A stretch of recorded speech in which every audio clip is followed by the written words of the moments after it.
Dear students, मैं हूँ professor are Agarwal और आप देख रहे हो मेरा चैनल पेन पेपर एजुकेशन। बच्चों, आप सभी जानते होंगे कि व्याकरण में वर्णों का कितना महत्व है और वर्ण से ही मिलकर शब्द बनते हैं, ये भी आप जानते होंगे। तो व्याकरण में आज का मेरा विषय शब्द विचार ही है, यानी शब्दों के बारे में ही आज हम जानेंगे। आप जानते होंगे भाषा में केवल वर्णों के मेल से जो स्वतंत्र एवं सार्थक रचना तैयार होती है वही शब्द कहलाता है। जैसे हम कुछ वर्ण लेते हैं और उनको जोड़ते हैं, देखते हैं क्या बनेगा। जैसे ब जोड़ र जोड़ ग जोड़ द, यानी शब्द बन गया बरगद। तो अब हम शब्द की सही परिभाषा देखेंगे कि क्या है। एक से अधिक वर्णों के मेल से बनी स्वतंत्र व सार्थक रचना को शब्द कहते हैं। कहने का तात्पर्य यह है कि हम एक या एक से ज़्यादा वर्ण को जब हम जोड़ते हैं तो एक स्वतंत्र रूप से और सार्थक अर्थ देने वाले शब्द तैयार होते हैं, उन्हें हम शब्द कहते हैं। अब हम देखेंगे कि शब्दों के कितने प्रकार के भेद हैं या टाइप्स हैं। इसमें भी व्याकरण में हम अभी पढ़ेंगे 4 प्रकार के शब्द के भेद। और ये 4 प्रकार कौन कौन से हैं? पहला है उत्पत्ति, यानी स्रोत के आधार पर, या इंग्लिश में हम कह सकते हैं ओरिजिन, कहाँ से इसकी उत्पत्ति हुई, कहाँ से ओरिजिन है। दूसरा है रचना के आधार पे, यानी कि इसकी बनावट किस प्रकार की है। फिर प्रयोग के आधार पर, यानी इसको किस प्रकार से हम उपयोग करेंगे, किस प्रकार से हम उसको अपने बोलचाल की भाषा में शामिल करते हैं, उसके आधार पे भी शब्द के भेद हैं। लास्ट चौथा पॉइंट है अर्थ के आधार पर, यानी कि किसी भी चीज़ का, किसी भी शब्द का जो अर्थ निकलता है वो हमें सार्थक लगता है या बेकार का ही शब्द लगता है या निरर्थक लगता है, इस पे हम शब्द की रचना मानते हैं, यानी कि वो उसका एक सही अर्थ हमें मिल रहा है या निरर्थक अर्थ मिल रहा है। तो अब हम देखेंगे कि उत्पत्ति यानी स्रोत के आधार पर, इस आधार पर भी शब्द के 4 भेद हैं। कौन कौन से हैं, चलिए जान लेते हैं। पहला भेद है तत्सम शब्द।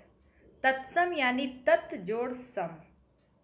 संस्कृत भाषा से हिंदी में ज्यों के त्यों प्रयोग किए जाने वाले शब्दों को तत्सम शब्द कहते हैं। कहने का तात्पर्य ये कि हम सभी जानते हैं कि हमारी भारतीय संस्कृति की पुरानी जो भाषा थी, पुरानी भाषा संस्कृत थी, और संस्कृत भाषा से कुछ ऐसे शब्द जो हिंदी में ज्यों के त्यों सेम टू सेम हम लिखते या पढ़ते हैं, वही तत्सम कहलाते हैं।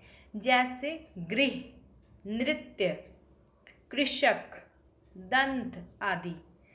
गृह यानी कि आलय यानी कि घर, नृत्य यानी नाच, कृषक यानी किसान, दंत यानी दांत। लेकिन हम देख रहे हैं कि ये सारे शब्द संस्कृत के हैं और हिंदी में ज्यों के त्यों लिखे गए हैं। अब आता है दूसरा भेद, तद्भव शब्द। तद्भव यानी तद यानी तत्। तो इसका मतलब होता है कि संस्कृत के वे शब्द जो थोड़ा बदले हुए रूप में हिंदी में प्रयोग किए जाते हैं, यानी कि संस्कृत से हिंदी में आते आते उनका स्वरूप, उनका रूप थोड़ा सा चेंज हो जाता है, थोड़ा बदल जाता है, उन्हें हम तद्भव कहते हैं।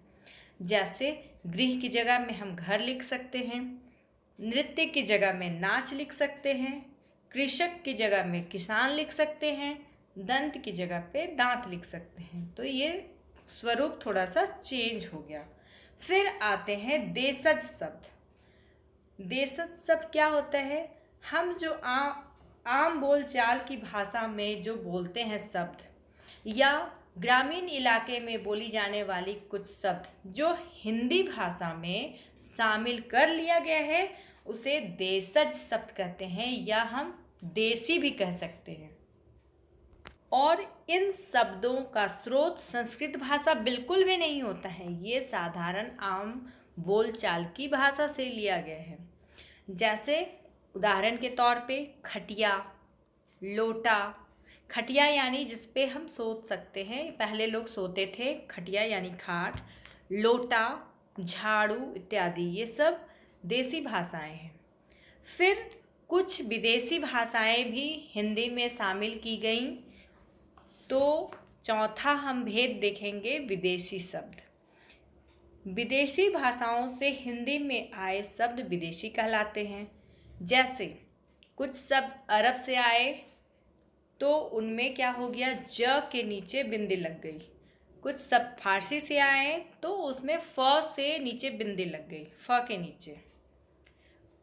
कुछ अंग्रेजी भाषा से आई जो इंग्लिश का ज्यों का त्यों हिंदी में भी बोला जाने लगा। जैसे डॉक्टर, चॉकलेट, ये सारी चीज़ें हम अंग्रेजी में भी बोलते हैं और वही सेम टू सेम हम हिंदी में भी बोलते हैं, तो इसलिए इन्हें हम विदेशी शब्द कहते हैं। अब हम दूसरा आधार देखेंगे, रचना के आधार पर शब्द। ये 3 प्रकार के होते हैं, जिसमें पहला होता है रूढ़ शब्द। रूढ़ शब्द कहने से तात्पर्य है वैसे शब्द जिनके टुकड़े करने पर कोई अर्थ नहीं निकलता है, यानी जिनके वर्णों को हम अलग अलग कर देते हैं तो उसका कोई अर्थ नहीं निकलेगा। हम उसके बारे में कुछ भी समझ नहीं पाएंगे कि ये शब्द कहना क्या चाह रहा है, इसका अर्थ क्या है। जैसे फ जोड़ ल, अलग कर दिए, कोई अर्थ नहीं। दोनों को अगर संयुक्त कर देंगे तो उसका तात्पर्य फल हो जाएगा। उसी प्रकार अगर कवि को तोड़ देते हैं 2 शब्दों में, 2 वर्णों में बांट दें तो क जोड़ वी, दोनों का ही कोई अलग अलग अर्थ नहीं है। तो इस प्रकार रूढ़ शब्द वे हुए जिनके टुकड़े करने पर कोई अर्थ ना निकलता हो।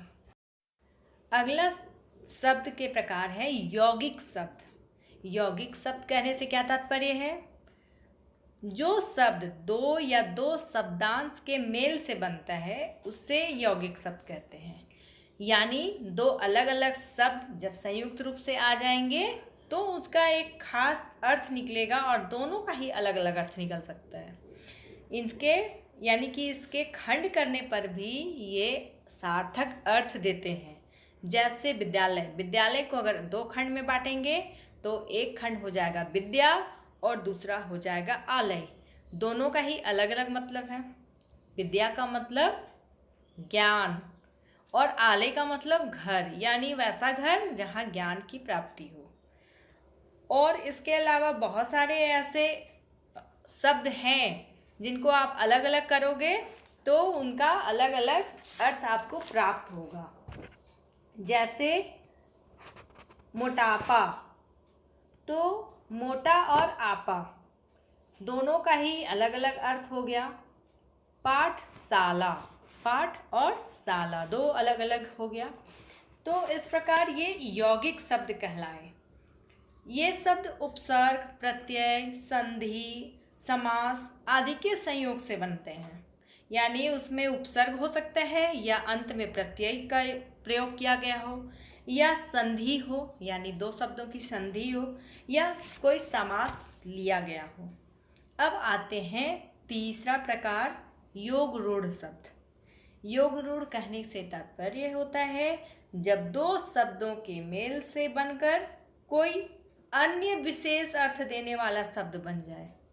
जैसे कहने का तात्पर्य है कि दोनों शब्द अलग अलग हैं और दोनों अपने अपने अर्थ देते हैं, लेकिन अगर वो दोनों शब्द संयुक्त रूप से शामिल हो जाए तो वे एक विशेष अर्थ प्रदान करते हैं। जैसे उदाहरण के तौर पे हम समझेंगे, जैसे चक्रधर, चक्र का एक अलग मतलब है, यानी वो एक नाउन है, एक संज्ञा है चक्र। और दूसरा धर, धर यानी कि धारण करने वाला। तो इसका विशेष अर्थ हो गया चक्र को धारण करने वाले, यानी कि विष्णु भगवान की ओर इंडिकेट किया गया है, क्योंकि वे चक्र धारण किए हुए रहते थे। इसी प्रकार हम और भी बहुत सारे उदाहरण दे सकते हैं। जैसे कि कोई जो शिव भगवान को इंडिकेट किया गया हो, या कोई भी अन्य और चीज़ भी हम दे सकते हैं इसका एग्जाम्पल। ये आप खुद से थोड़ा सर्च करोगे कि और कौन कौन से एग्जाम्पल हम दे सकते हैं जो अपना विशेष अर्थ बतलाता हो। तीसरा जो शब्द का प्रकार है प्रयोग के आधार पे। प्रयोग के आधार पे भी शब्द दो प्रकार के होते हैं, जैसे पहला विकारी शब्द और दूसरा अविकारी शब्द। विकारी कहने का मतलब है विकार यानी बदलाव, और ई का मतलब वाला यानी बदलाव वाला। वे शब्द जिनके रूप, रचना, लिंग, वचन, कारक आदि के कारण बदल जाती है। यानी कि जब भी कोई लिंग आएगा, स्त्रीलिंग, पुल्लिंग, तो उसका रूप बदल जाएगा। कोई वचन आएगा जैसे बहुवचन, एक वचन, तो भी उसका रूप बदल जाएगा। कारक आएगा, अलग अलग कारक हैं, उनके भी सामने विकारी शब्द के रूप बदल जाएंगे। जैसे संज्ञा में अलग, सर्वनाम, विशेषण या क्रिया। आप सभी बच्चे जानते होंगे कि संज्ञा क्या है, सर्वनाम क्या है, विशेषण क्या है और क्रिया क्या है। सभी जानते हैं या मुझे फिर से बताना होगा? वैसे मैं इसका वीडियो आगे चलकर आपको ज़रूर दूंगी। अभी मैं थोड़ा सा बता देती हूँ। जैसे संज्ञा वे शब्द होते हैं जो किसी वस्तु, स्थान, किसी व्यक्ति और किसी जानवर, पक्षी, इन सब के नाम को संज्ञा बोलते हैं। और सर्वनाम उन्हीं नामों के बदले में वह, तुम, वे, यह, वह के रूप में प्रयोग होता है। और विशेषण जो होता है संज्ञा या सर्वनाम की विशेषता बतलाता है। और क्रिया शब्द किसी काम के करने या होने का पता बताता है। जैसे अभी मैं बोल रही हूँ तो बोलना एक क्रिया शब्द है, आप सुन रहे हो तो सुनना एक क्रिया शब्द है। और विकारी शब्द क्या करता है? इन्हीं के आधार पे अपना रूप बदलता है। अब आते हैं अविकारी शब्द। अविकारी यानी कि अ जोड़ विकार जोड़ ई, यानी कि इसका अर्थ हम कह सकते हैं जिसमें कोई बदलाव न हो। अब इसकी परिभाषा भी देख लेते हैं। जिन शब्दों की रूप रचना, लिंग, वचन, कारक आदि के कारण न बदलती हो उन्हें अविकारी शब्द कहते हैं। जैसे क्रिया विशेषण, संबंध बोधक, समुच्चय बोधक या विस्मय आदि बोधक। हम चूंकि जानते हैं बच्चों कि अविकारी शब्द जो वचन, कारक, लिंग के आधार पर नहीं बदलता है। तो क्रिया विशेषण यहाँ पे क्या हुआ? क्रिया विशेषण यानी जो शब्द क्रिया की विशेषता बता रहे हैं, न कि किसी व्यक्ति या स्थान के बारे में, यह क्रिया की विशेषता बताता है। संबंध बोधक जो आपका संबंध बता रहा है, जैसे चाचा, चाची, नाना, नानी, माँ, पिताजी, ये सबसे संबंध बता रहा है और उस आधार पर शब्द की रचना होगी। फिर समुच्चय बोधक यानी कि जो दो शब्दों या दो वाक्यों को संयोजित करता है, और उनमें कौन सा चीज़ यूज कर सकते हैं हम? और, तथा, क्योंकि, इसलिए, लेकिन। तो ये शब्द जो हम यूज करते हैं, प्रयोग में लाते हैं, वो समुच्चय बोधक शब्द हैं। फिर विस्मय आदि बोधक। विस्मय आदि बोधक कहने से तात्पर्य है कि हमें अगर किसी चीज़ पे, किसी की बात सुनकर आश्चर्य होता है या कोई प्रश्न मन में आता है, तो हम प्रश्नवाचक साइन देते हैं या विस्मय आदि के लिए विस्मय आदि बोधक देते हैं, आश्चर्य वाला चिन्ह देते हैं। एक लकीर खींचकर या एक पूर्ण विराम देकर नीचे जो बिंदु दिया जाता है वो आश्चर्य या विस्मय आदि बोधक का साइन है। अब हम आते हैं अर्थ के आधार पर शब्द। अर्थ के आधार पर शब्द दो प्रकार के होते हैं, यानी कि वो अर्थ बतलाते हैं। और अर्थ के आधार पर हम जानते हैं कि कोई भी अर्थ देगा तो वो सार्थक अर्थ देगा या निरर्थक अर्थ देगा। तो चलिए जानते हैं पहले सार्थक अर्थ के बारे में। यानी सार्थक शब्द वे शब्द जो स्वतंत्र रूप में कुछ अर्थ देते हैं, उन्हें सार्थक शब्द या अर्थवान शब्द भी कहते हैं।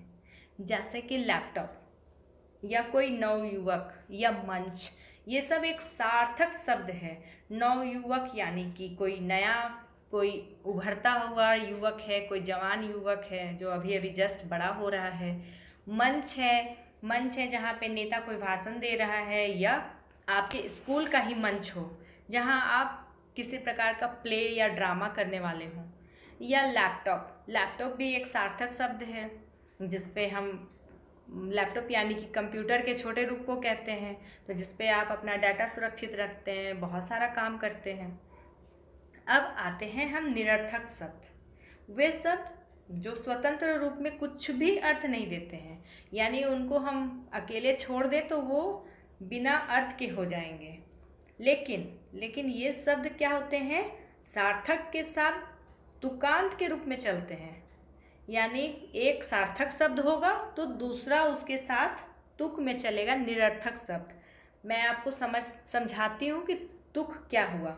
जैसे मैंने बोला लैपटॉप वापटॉप या मंच वंच, तो लैपटॉप तो सार्थक शब्द हो गया, लेकिन उसके साथ जो लैपटॉप बोला मैंने तो वो निरर्थक शब्द हो गया, और ये सार्थक शब्द के साथ साथ चलता है।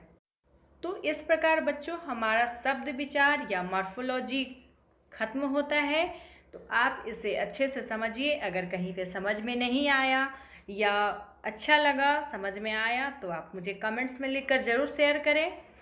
और वीडियो पसंद आया तो इसे लाइक एंड शेयर ज़रूर कीजिए, और अपने दोस्तों में भी शेयर कीजिए ताकि वो भी इस चीज़ को अच्छे से समझें।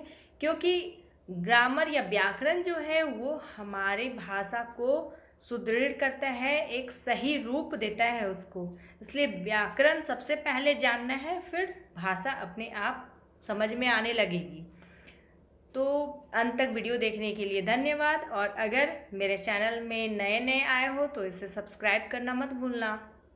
Thank you.